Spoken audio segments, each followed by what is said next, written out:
ఇండస్ట్రీలో mega family నుంచి వచ్చిన నటుడు నాగేంద్ర బాబుని అందరూ మెగా బ్రదర్ నాగబాబు అంటారు. మెగాస్టార్ చిరంజీవి నటించిన రాక్షసుడు చిత్రంతో ఇంట్రడ్యూస్ అయిన నాగబాబు కొన్ని సినిమాల్లో హీరోగా కూడా నటించారు. తర్వాత క్యారెక్టర్ ఆర్టిస్టుగా స్థిరపడ్డ నాగబాబు ప్రస్తుతం బుల్లితెరపై విపరీతమైన క్రేజ్ తెచ్చుకున్న జబర్దస్త్ కామెడీ షోలో జడ్జిగా వ్యవహరిస్తున్నారు. అప్పుడప్పుడు కొన్ని సంచలన వ్యాఖ్యలు చేస్తూ నాగబాబు సోషల్ మీడియాలో హల్చల్ చేస్తున్న విషయం తెలిసిందే. తాజాగా మరోసారి వార్తల్లోకి ఎక్కారు మెగా బ్రదర్. అది కూడా మూవీ ఆర్టిస్ట్ అసోసియేషన్ కి ఓ చక్కని సూచన చేస్తూ. ఇంతకీ నాగబాబు చేసిన సూచన ఏంటో తెలుసా? మూవీ ఆర్టిస్ట్ అసోసియేషన్ సభ్యత్వ రుసుము మరీ ఎక్కువగా ఉందని, కాబట్టి దాన్ని తగ్గిస్తే బాగుంటుందని విలువైన సూచన చేశాడు. గత కొంతకాలంగా మూవీ అసోసియేషన్ సభ్యత్వ రుసుము ₹1,00,000 వసూలు చేస్తున్నారు. అయితే అంత రుసుము పెద్ద పెద్ద ఆర్టిస్టులైతే చెల్లించగలరు, కానీ చిన్న ఆర్టిస్టులు, సినిమాలపై బతికేవారు చెల్లించడం కష్టం.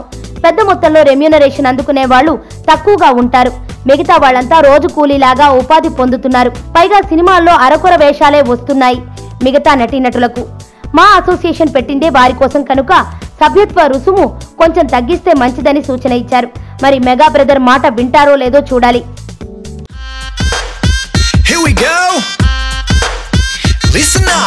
ఇంటి ముంగటున్నది పానీపూరి, రోజు 2 ప్లేట్లు బుక్త నేను ఖాళీ దూరి, ఆడు చనా ప్యాసు తెచ్చి సొంటి పానీలోన ముంచి వెట్టె తిన్నాక అడుగుతా ఖాళీ పూరి. అరే అన్నా నిన్న నేను సందులోన తిన్నా.